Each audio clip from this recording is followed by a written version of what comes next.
ایک غریب آدمی بدو رات کے وقت وہ کہیں بیچارہ صبح سے چلا تھا، مدینے پہنچتے اسے رات ہو گئی.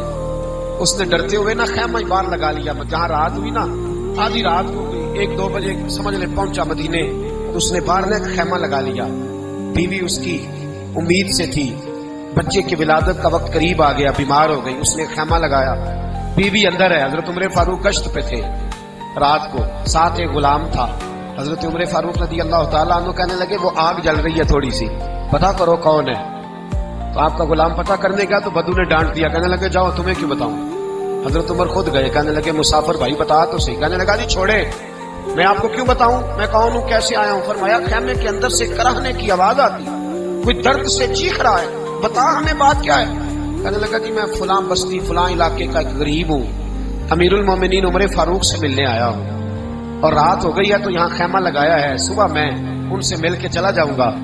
تو رات کو تکلیف دینا پسند نہیں کیا، تو میری بیوی امید سے تھی، اب بچے کی ولادت کا وقت قریب ہے، پاس کوئی نہیں. حضرت عمر کہنے لگے تو ٹھہر میں ابھی آیا. چہرے پہ نقاب ہے، اسے بتایا نہیں میں ہی امیر المومنین. عمر دوڑے گئے، اپنی زوجہ سے کہنے لگے اگر تجھے بہت بڑا اجر مل رہا ہو تو حاصل کرے گی. کہا کروں گی. تو کہنے لگے چل پھر میرے ساتھ، بہت بڑا اجر ہے. ایک دوست کے ہاں ولادت کا وقت ہے، ضرورت کی چیزیں ساتھ لے لو. اس عورت نے تھوڑے دانے لے لیے، گھی لے لیا. حضرت عمر سے کہنے لگی لکڑیاں اکٹھی کر لیں. امیر المومنین کونسلر کی بات نہیں بتا رہا میں آپ کو، MP A کی بات نہیں بتا رہا، MLA کی بات نہیں بتا رہا، جو 10 گاؤں کو ملا کے چیئرمین بنا اس کی بات نہیں بتا رہا. اس کی بات بتا رہا ہوں جو 22 لاکھ مربع میل کا حکمران ہے. اس کی بات بتا رہا ہوں جو گلی سے گزرے تو شیطان رستہ ہی بدل جاتا ہے. اس کی بات بتا رہا ہوں جس کے بارے میں میرے مصطفیٰ کریم صلی اللہ تعالیٰ علیہ وآلہ وسلم نے فرمایا میرا عمر تو وہ ہے کہ 950 سال حضرت جبریل بھی اس کی شان بیان کرے تو عظمت ختم نہیں ہوتی. اتنا بڑا شخص.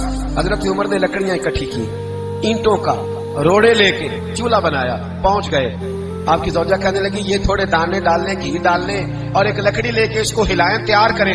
خود زوجہ اندر چلی گئی. حضرت عمر باہر پکانے لگے. وہ بدو کہتا ہے میں اس طرح کا ان کے ساتھ بہیو کرنے لگا جیسے کو کسی چوکیدار کے ساتھ نہیں کرتا. میں نے سمجھا جی عمر نے چوکیدار رکھے آنے جانے والے مہمانوں کا. میں کبھی پانی کا پیالہ مانگتا، کبھی کوئی بات، عمر دوڑے جاتے، کبھی پانی لاتے. او مسلمانوں، او میرے رسول کے غلام عزیزو. حضرت عمر فاروق وہ غلام کہتا ہے میں عمر سے کہتا، میں کہتا غلام پانی لا تو عمر دوڑ کے پانی لاتے. میں کہتا تجھے گھی پکانا بھی آتا ہے، پہلے بھی کبھی پکایا ہے؟ تو عمر فرماتے کوشش تو کر رہا ہوں. میں کہتا پہلے بھی کبھی تیری بیوی نے یہ کام کیا ہے؟ تو حضرت عمر کہنے لگے مجھے یاد نہیں، پوچھ کے بتاؤں گا.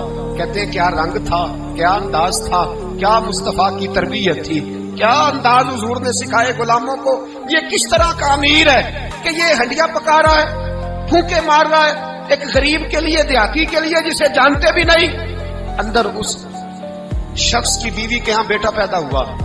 حضرت عمر کی بیوی اندر سے بول کے کہنے لگی امیر المومنین مبارک ہو، آپ کے دوست کے ہاں بیٹا پیدا ہوا ہے. جب کہا امیر المومنین مبارک ہو تو وہ شخص کہتا ہے میرے ہاتھ کانپنے لگے اور میں اس طرح دوڑا کہ میری پگڑی گر گئی. میں دوڑا تو عمر نے بلایا کہا کدھر جاتے ہو؟ کہنے لگا آپ امیر المومنین ہیں، آپ امیر المومنین، آپ عمر ہیں. کیسر و کسرا جس کے نام سے کانپے آپ وہ ہیں جسے مصطفیٰ نے دعا مانگ کے اللہ سے مانگا وہ والے عمر ہیں آپ. جس کے لیے علی المرتضیٰ فرماتے ہیں میں روز دعا کرتا ہوں وہ والے عمر ہیں.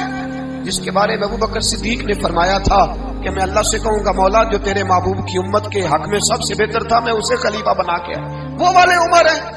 عمر امیر المومنین کی بیوی وہ تو خاتون اول ہوتی ہے، وہ تو ملکہ ہوتی ہے، اور تیری بیوی دائی بن کر ایک غریب کے بچے کے پاس بیٹھی رہی ولادت کے وقت. عمر امیر المومنین ہو کے تیری داڑھی ساری دھومے سے بھر گئی، تو ڈیوٹی کرتا رہا. تو سیدنا عمر رو پڑے اور اس بدو کو سینے سے لگا کے کہنے لگے تجھے پتہ نہیں تو کہاں آیا ہے، اس شہر کا پتہ ہے؟ اس نے کہا حضور کہاں ہے؟ فرمایا یہ میرے نبی کا مدینہ ہے، یہ مصطفیٰ کا مدینہ ہے. یہاں امیروں کا استقبال نہیں ہوتا، یہاں غریبوں کے استقبال ہوتے. یہاں حضور نے اس اسٹیٹ پہ میرے رسول پاک نے وہ والا رنگ دیا ہے کہ اب غریب سر اٹھا کے جینے لگے ہیں، اب مزدوروں کو عزتیں ملنے لگی ہیں، اب یتیموں نے سر اٹھا لیا ہے کہ ہمارا کوئی سننے والا آ گیا.